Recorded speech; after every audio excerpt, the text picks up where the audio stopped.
जीवन की विषय पर जो व्यक्ति निर्णय लेकर आगे बढ़ता है,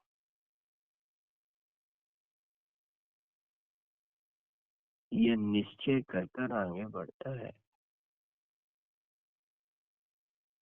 वो जीव नियम से अपनी शोधन रूप अवस्था स्वयं ही तैयार करता है।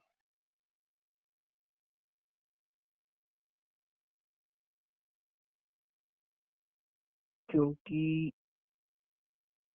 विवेकी पुरुष या ज्ञानी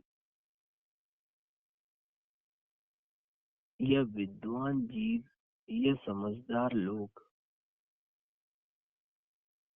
जीवन में आने वाली घटनाओं से या उन घटनाओं के होने पर उनका अनुभव लेकर ही जीवन के नए कदमों को आगे बढ़ाते हैं। लेकिन जो जीव उन घटनाओं से गुजरकर भी बिना अनुभव के आगे बढ़ते हैं, उनकी जीवन में घटनाएं बनती रहती हैं, उदय आते रहते हैं।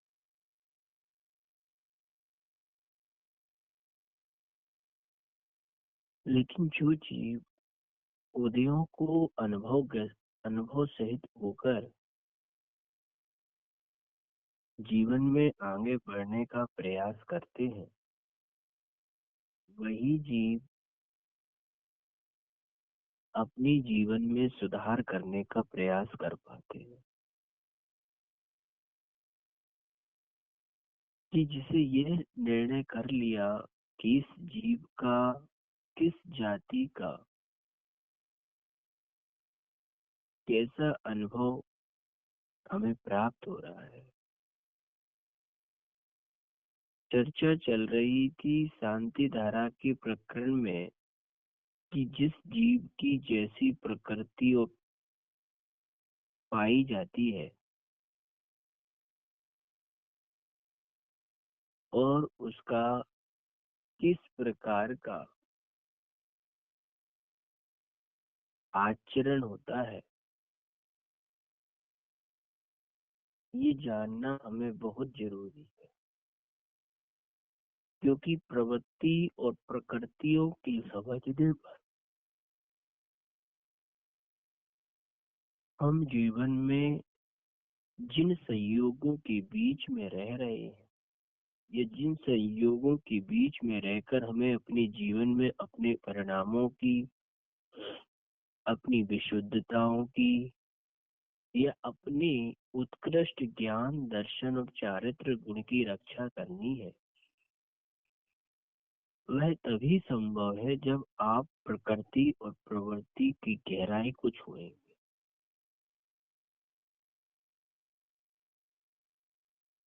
क्योंकि बिना प्रकृति और बिना प्रवृत्ति के आप के बीच में रहने वाले संयोगों से आप बच नहीं सकते। उनके बचने का कोई अवसर ही नहीं है।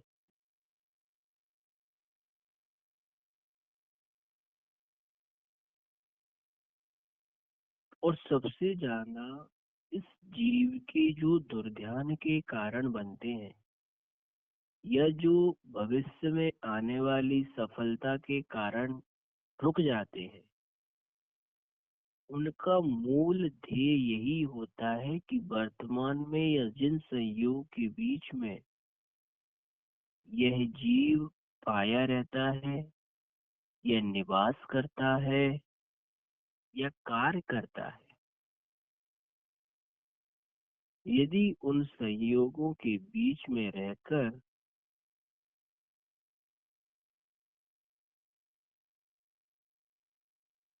प्रवृत्ति को प्रवृत्ति के आधार पर जांच करे और प्रकृति को प्रकृति के आधार पर जांच करे, तो वो नियम से जिन संयोगों के आधार पर जीवन उसका चलना है बहिरंग नौ कर्मों के, उनसे अपने प्रयोजन की सिद्धि जरूर कर लेता है,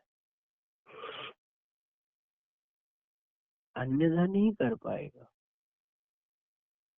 अब आप विचार करो, क्या कभी विचार किया आपने कि प्रकृति क्या बताती किसी जीव की और प्रवृत्ति क्या बताती है? विचार करो, वर्तमान में पानी गर्म है, ये प्रवृत्ति है या प्रकृति है? लेकिन पानी की गर्म प्रवृत्ति को देखकर आप विचार कर सकते हो ना कि ये पानी गर्म है, लेकिन इसकी प्रकृति शीतल है। अब प्रवृत्ति को देखकर कुछ देर के लिए समता आ सकती है कि नहीं, कि नहीं इसकी प्रकृति पे आने तो फिर इससे प्रयोजन सिद्ध करेंगे। लेकिन यदि आपने प्रवृत्ति पकड़ी ही नहीं, ये प्रकृति को एकांत से जाना ही नहीं, तो आप कैसे अपनी सिद्धि कर सकते हैं?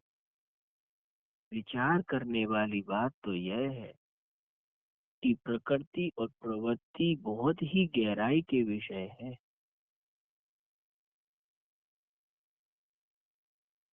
जब तक आप किसी जीव के, अपने मित्र के, अपने सहयोगी के या अपने परिवार के सदस्यों में प्रकृति और प्रवृत्ति के आधार पर भेद या प्रभेद नहीं करते, तब तक आपके जीवन में ये उपादेयता का गुण आ ही नहीं सकता। क्योंकि हे उपादेयता के गुण के लिए प्रकृति और प्रवृत्ति बहुत जरूरी है। ये वही जीव करते हैं क्योंकि जिनके अंतरंग में ग्रहण और त्याग करने का विषय श्रद्धा से जुड़ता है। आचरण में तो हम बहुत करते हैं, आचरण की परिभाषाओं में तो बहुत प्रकृति और प्रवृत्ति देखेंगे, लेकिन जीवन को सुधारने का प्रयास, जीवन को अच्छा बनाने का प्रयास बहुत बिरले जीव करते हैं। कभी अपने अंतरंग में ये विचार नहीं आया कि मुझे अपने जीवन को सुधारना है? ध्यान में रखो, जिसे अपने जीवन को सुधारने का पुरुषार्थ नहीं चल रहा है, जिसे अपने जीवन के विषय पे सोचने का प्रयास नहीं चल रहा है, जिसे अपने जीवन के विषय पे ग्रहण करने का पुरुषार्थ नहीं चल रहा है, सोचो उस जीव की मिथ्यात्व की कितनी बड़ी पराकाष्ठा है। ये मिथ्यात्व का ही तो प्रबलता है कि जिनवाणी माँ का संयोग है, क्षयोप्स में ज्ञान है, बहिरंग में पर निमित्त है, गुरु समझाने वाले हैं, फिर भी इस जीव को अपने जीवन के हित का विचार नहीं आता।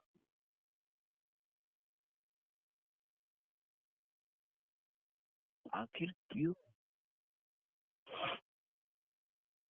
जीवन के हित, जीवन में हित का विचार वही जीव ला सकता है जिसकी मिथ्यात्व की मंदता हो गए। आप विचार कर लेना, आप बहुत सोचें कि आज मुझे दिन में ये कार्य करना है, ये कार्य करना है, ये कार्य करना है, जो कि मेरे मिथ्यात्व की हानि संबंधी है, धर्म के किसी कार्य को करना है, लेकिन आप नहीं कर पाओगे। क्यों? क्योंकि प्रबलताएं बहुत तीव्र है मिथ्यात्व की। चाहने पर भी नहीं कर सकते हैं, ये ध्यान में रखना। ये मिथ्यात्व इस जाति का महान शत्रु हमारे साथ रहता है, लेकिन कभी हमने उसे शत्रु नहीं माना। क्या कभी अपने जीवन में विचार किया इस जाति से कि इस महान शत्रु को कैसे पहचानते हैं, अपन कैसे समझ पाते हैं?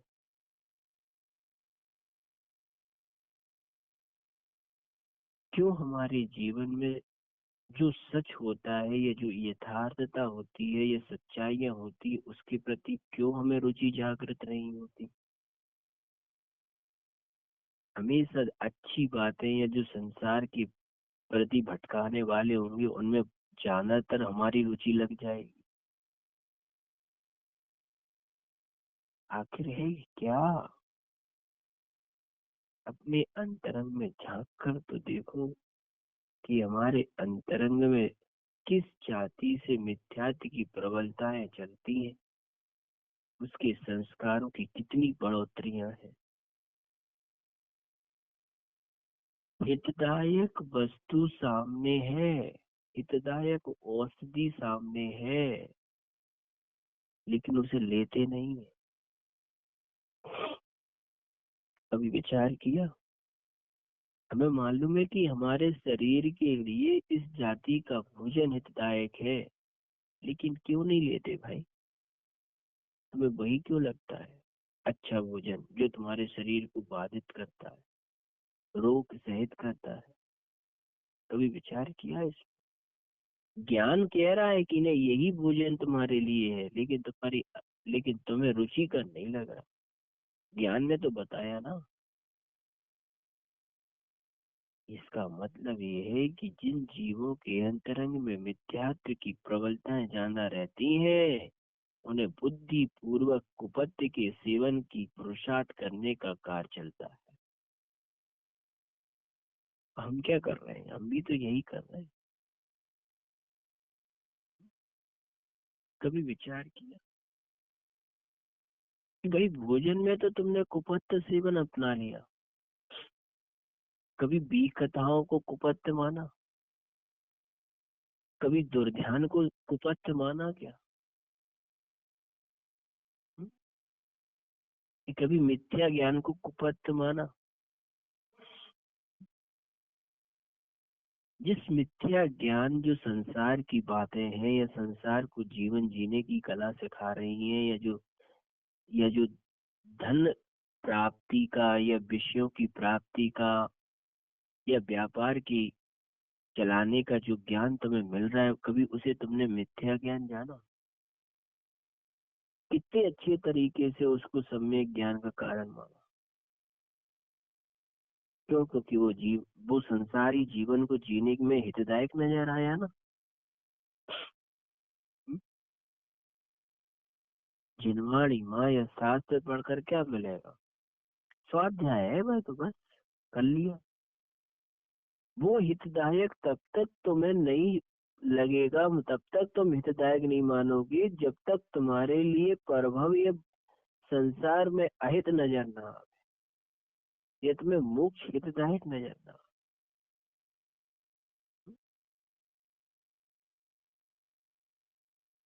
सोचो इस जीव के लिए कि कोई जीव तुम्हें संसार में कोई सगा संबंधी हो और वो तुम्हारे लिए संबंधों के विषयों पे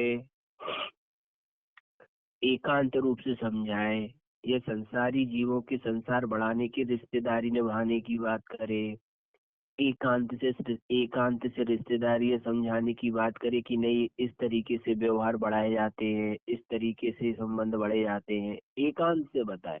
ऐसा नहीं है कि मैं नहीं बताता, मैं भी बताता हूँ व्यवहार के विषय पे। लेकिन जो तुम्हें संसार के संबंधों में या रिश्तों में एकांत से आगे बढ़ने की बात करे, कैसी एकांत से? कि जिन रिश्तों या संबंधों को आगे बढ़ाने के लिए मात्र वो विषय कसायों की पुष्टि करने का ही ज्ञान देवे, तो क्या उसे मिथ्या ज्ञान मानोगे तुम? मानते हो कभी कि ये तो मिथ्या ज्ञान है? कि संबंध या रिश्ते या हमारे हमारे अविरत सम्यक दृष्टि या महापुरुषों ने नहीं निभाए क्या? उन्होंने भी तो निभाए हैं, लेकिन उन्होंने तो मिथ्या ज्ञान की पुष्टि करके थोड़ी न करे हैं, सम्यक ज्ञान के आधार पर करे हैं। सम्यक ज्ञान का तात्पर्य कि जिनवाणी माँ ने प्रथमान योग में जिन संबंधों को जिस तरह से निभाने की कला बताई उस तरह से निभाए, एकांत से नहीं निभाए। ध्यान में रखना, मैंने कई जीवों को देखा जिन्होंने प्रथमान युग बहुत पढ़े हैं, लेकिन प्रथमान योग पढ़ने के बाद भी उनके जीवन में संबंधों में कोई सुधार नहीं है, संबंधों में विपरीतताएं हैं, संक्लिष्टताएं हैं, आर्त ध्यान है, दुर्ध्यान है। तो इसका मतलब ये है कि उन्होंने प्रथमान योग में जितने भी ग्रंथ पढ़े हैं वहां से उन्होंने कभी भी किसी प्रकार से मिथ्या ज्ञान की हानि करने का विचार नहीं किया। ध्यान में रखना, जिन जीवों के पास प्रथमान योग का अध्ययन है उन्हें संबंध भले ही अल्प होवे, कम होवे, लेकिन उन संबंधों के विषय पे उन्हें विशेषता जानकारी होगी। ये विचार कर लेना। अगर हमारे लिए व्यवहारिक ज्ञान प्राप्त चाहिए है तो सबसे पहले प्रथमान योग रूपी सम्यक ज्ञान का अध्ययन जरूरी है। वहीं से पता चलता है कि देखो किन जीवों की महापुरुषों में कैसे कैसे संयोग आए और उन संयोगों के आधार पर उन्होंने उससे किस प्रकार का व्यवहार निभाया। आज सबसे ज्यादा यदि दुर्ध्यान के कारण बन रहे हैं तो क्या बन रहे हैं? हम जिन जीवों के बीच में रहते हैं उनकी वजह से बनते हैं। तो जिन्होंने इन संयोगों को सही सही तरीके से समझना शुरू कर दिया तो नियम से उसके लिए धर्म ध्यान के द्वार खुलना शुरू हो जाते हैं। जहां देखो वहां कोई कोई तीव्र विषय कसाय रूप परिणमन नहीं कर रहा, ये तो अलग विषय हो गया, लेकिन उसके दुर्ध्यान के कारण कौन से बने हुए हैं? इष्ट वियोग और अनिष्ट संयोग। पीड़ा, चिंतन और निदान तो बाद में दुख के कारण बने हैं, लेकिन सबसे ज्यादा दुख के कारण उसके संबंध जो संयोगी जीव आपस में रहते हैं उनकी वजह से उसका दुर्ध्यान ज्यादा होता है। बहुत व्रत, बहुत त्याग, बहुत उपवास, बहुत भक्ष्य भोजन, बहुत शुद्धि से भोजन करना, सब कुछ करेगा, लेकिन ये सब कब कब बेकार हो जाते हैं? जब उसके आसपास रहने वाले सहयोगी जीवों के माध्यम से वो कसाय रूप में प्रमाद रूप वर्णन कर जाता है। अब तुम ये बताओ सबसे पहले किसको रोकना है? दुर्ध्यान के कारण को रोकना है, धर्म ध्यान के जीवन में लगना है? करना क्या है? जिन संयोगों से तुम्हारे जीवन में भक्ष्य भोजन करते हुए भी या एक टाइम भोजन करते हुए भी दुर्ध्यान के कारण बने हैं, तो तुम्हारी विशुद्धि कहाँ उत्पन्न होगी भाई? तुम अपनी विशुद्धि तो पहले ही छीन कर रहे हो। सोचो, तुमने एक टाइम भोजन किया, कितनी प्यास सही, कितनी भूख सही, लेकिन क्या तुमने उन भूख सही और प्यास सहने वाली पीड़ा को तो बर्दाश्त कर गए? लेकिन जो तुम्हारे लिए दिन भर में बारंबार राग द्वेष आदि करा रहा है उसकी तुम्हें किसी प्रकार से चिंता नहीं हो रही। हुँ? तो बताओ, तुम जो पुण्य भाव करने बैठे थे, जो तुमने कुछ देर के लिए भोजन संबंधी राग का त्याग किया, वो पुण्य भाव कितना छोटा था और जो तुमने दिन भर में पाप भाव करे, दुर्ध्यान के कारण करे, वो कितने बड़े रहे। पहले किसको रोकना है? बड़े दुर्ध्यान के कारण को रोकना है कि पहले छोटे छोटे अल्प धर्म ध्यान रूप मन करना है? हुँ? विचार करो अपने जीवन में। कभी अपने मन में ये नहीं सोचते हम पुण्य भाव के धर्माचरण के तो बहुत कार्य करेंगे, लेकिन पापाचरण की जो अब तुम्हारे अंतरंग में विशुद्धताएं खंडित करने वाले निमित्त जो आसपास बैठे हैं, कि कभी उन पे विचार किया? जो तुम्हारी विशुद्धता, जिस जिस वस्तु का तुमने त्याग कर कर विशुद्धता अपनाने का प्रयास किया था, उस विशुद्धता को उन्होंने क्षण मात्र में क्रोध रूपी आचरण से जलाकर राख कर दिया। हम्म? उपयोग तो तुम्हारा मात्र प्रवृत्ति में लगा हुआ है, प्रकृति को कहाँ पकड़ने की कोशिश कर रहे हो? अब पहले नंबर किसको पकड़ना है? प्रवृत्ति पकड़नी है, प्रकृति पकड़नी? विचार करो। तुम प्रवृत्ति पर इतनी मुख्यता दे रहे हो कि हम फलाना छोड़ देंगे, फलाना कर लेंगे, फलानी समय करेंगे, फलानी पूजन करेंगे, फलाना ये करेंगे, लेकिन प्रकृति कहाँ जा रही है? सबसे पहले चोट कहाँ करनी है तुम्हें? तुम्हारे अंतरंग में बैठा हुआ है, जो बहिरंग निमित्तों से अंतरंग में संस्कार कसाय के हो रहे हैं, उन्हें रोकना है या प्रवृत्ति को सुधारना है? कभी विचार किया अपने जीवन? तनिक तो सोचो कि प्रकृति पर चोट करेंगे या प्रवृत्ति पर करेंगे। प्रवृत्ति तो अपने आप बदल जाएगी यदि तुमने अपनी प्रकृति को बदलने का प्रयास किया तो। आप विचार कर लो, दिन भर के लिए, दिन भर आप किसी सगे संबंधियों से मौन धारण कर लो, मत बोलो, चुपचाप बिल्कुल। मौन का मतलब ये नहीं कि बोलना नहीं, मौन का मतलब है कि उनमें उपयोग नहीं लगाना। कई जीवों को मौन की परिभाषा नहीं पता, बस मौन हो जाएंगे, लेकिन मौन तो अंगीकार करेंगे, लेकिन बहिरंग परद्रव्यों के कार्यों में संलग्न जरूर रहेंगे। तो फिर तुम्हारा मौन कहाँ होगा? मौन का मतलब होता है बहिरंग परद्रव्यों से अपने आप को हटा लेना, लेकिन अकेले वचन से नहीं बोलना। बाकी तो समुद्र निमित्तों में सभी निमित्तों के बीच में तुम रह रहे हो, उसे मौन नहीं कहते। एक बार आप करके देखो तो विशुद्धि। अब जितना तुम बहिरंग संगी साथियों से मौन या दूर रहने का प्रयास करोगे, एक बार अकेले देखना, आपको विशुद्धियां उतनी बढ़ जाएगी। जितनी विशुद्धियां प्रवृत्ति से नहीं बढ़ती, उतनी प्रकृति के सुधार करने पर बढ़ जाती हैं। लेकिन तुम्हें प्रकृति की चिंता नहीं है, प्रवृत्ति की चिंता है। ध्यान में रखना, प्रवृत्ति पर को लक्ष्य करके होती है, प्रकृति स्वयं को लक्ष्य करके होती है।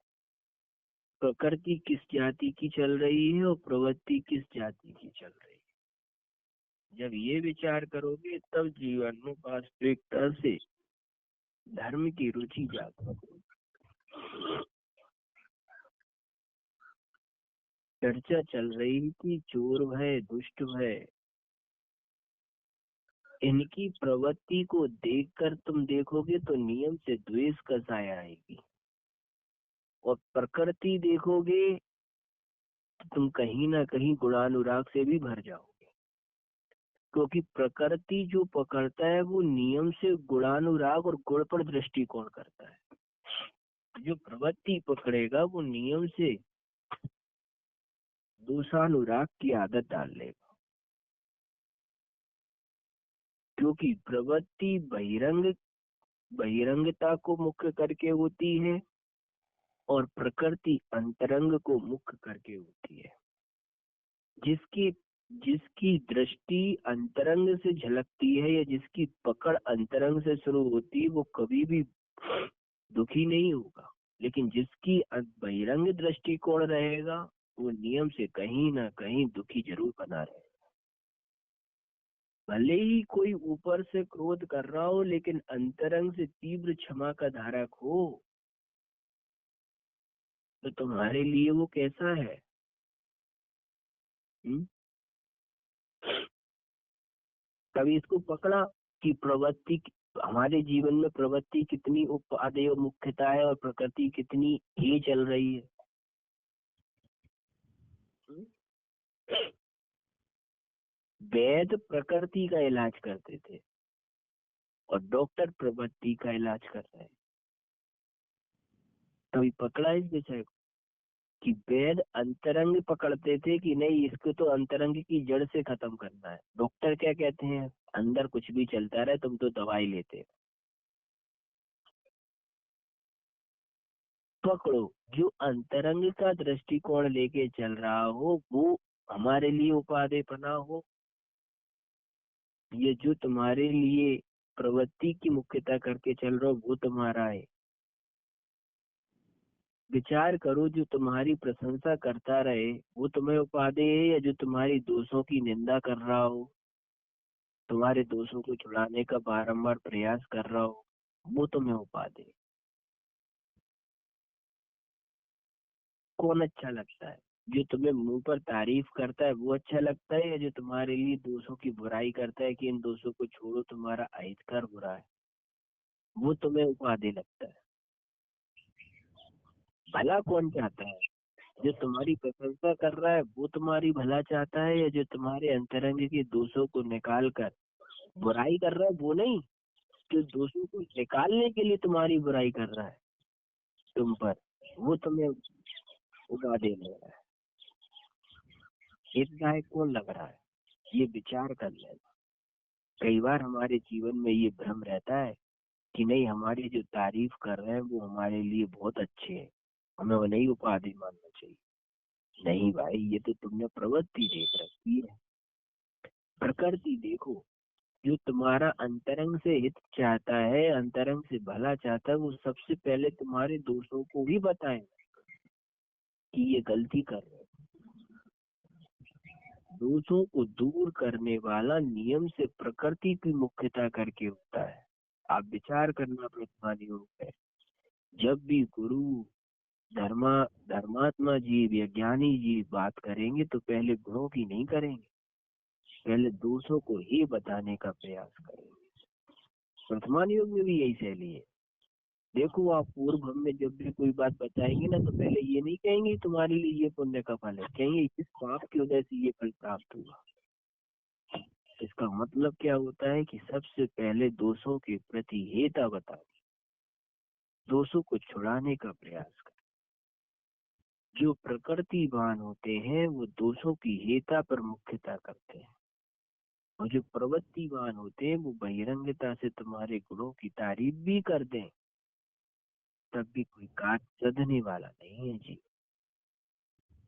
इसलिए ध्यान में रखो, जो तुम्हारे दोष या गलतियों को बता रहे हैं वो शत्रु नहीं है, मित्र है, क्योंकि वो तुम्हारा हित चाहते हैं। और जो तारीफ कर रहे हैं, दोषों को नहीं देख रहे हैं, बल्कि दोषों को गुण बताकर तुम्हें प्रस्तुतिकरण कर रहे हैं, वो नियम से साक्षात रूप से भी शत्रु है और परोक्ष रूप से भी शत्रु है। विचार कर देखिए अपने जीवन में कि जब इस जाति का विचार करोगे तब दोषों की निवृत्ति है सब। तो कहने का तात्पर्य क्या है कि जब हम चोर की प्रवृत्ति देखते हैं तो वो हमें दोषी नजर आता है, क्योंकि वो चोर कर रहा है, चोरी कर रहा है। जब हम दुष्ट की प्रवृत्ति देखते हैं तो हमारे लिए वे दुष्ट नजर आता है। लेकिन जरूरी थोड़ी ना है कि उनकी प्रकृति अलग भी हो सकती है।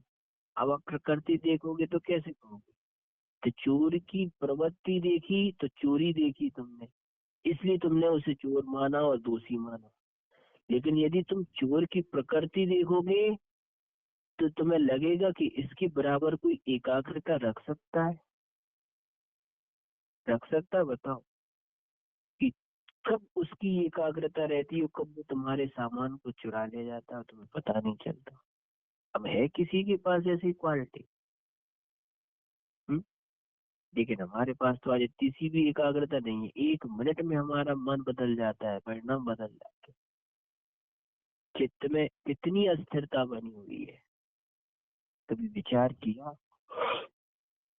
कि ये चित्त में अस्थिरताएं क्यों आ रही हैं, चित्त में स्थिरता क्यों नहीं है? क्योंकि तुमने प्रवृत्ति को मुख्य करा है, प्रकृति को मुख्य नहीं करा। चित्त में अस्थिरता का मूल कारण होता है जिसके जीवन में या दिन भर दिनचर्या में जितना अधिक वो राग और द्वेष से जुड़ा रहेगा, उसका चित्त उतना ही अस्थिर रहेगा। ये नहीं कहा कि वो प्रवृत्ति कितनी कर रहा है, चित्त के अस्थिर होने में प्रवृत्ति की मुख्यता नहीं कि वो काम कितना कर रहा है। आचार्य कहते हैं चित्त में अस्थिरता का कारण है कि जिसका चित्त दिन भर में जितना अधिक राग और द्वेष रूप पर नमन करेगा, उसका चित्त उतना ही अस्थिर रहेगा। और जिसके चित्त में राग और द्वेष रूप परिणामों की मंदता चलेगी, उसके जीवन में, उसके चित्त में स्थिरता अपने आप बनी रहेगी। लेकिन हम विचार ही नहीं करते अपने राग द्वेष के परिणामों पर। ये हमारे कितनी बड़ी चित्त की विशुद्धता को खंडित करने वाले हैं। आप देख लेना, आप दिन में आप अपने मन में या आज परीक्षा करके देख लेना, जिस दिन आप राग द्वेष का व्यापार कम करोगे, उस दिन आपके चित्त में नियम से विशुद्धता और स्थिरता बनी रहेगी। और जिस दिन आप राग और द्वेष का व्यापार अधिक करोगे, आपकी चित्त में अस्थिरता अपने आप बनी। व्यापार करने से स्थिरता अस्थिरता नहीं आती है, ध्यान में रखना। लेकिन चित्त में राग देश का व्यापार करने से नियम से चित्त में अस्थिरता आती है।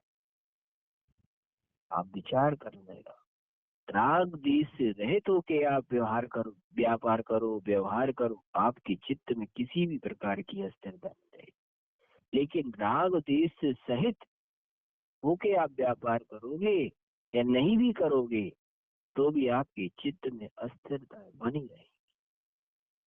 मूल कारण क्या है कि राग देश की जितनी अधिक हलन चलन का तुम्हारे परिणामों में चलेगा, तुम्हारे चित्त की अस्थिरता उतनी ही क्षीण होती चली जाएगी।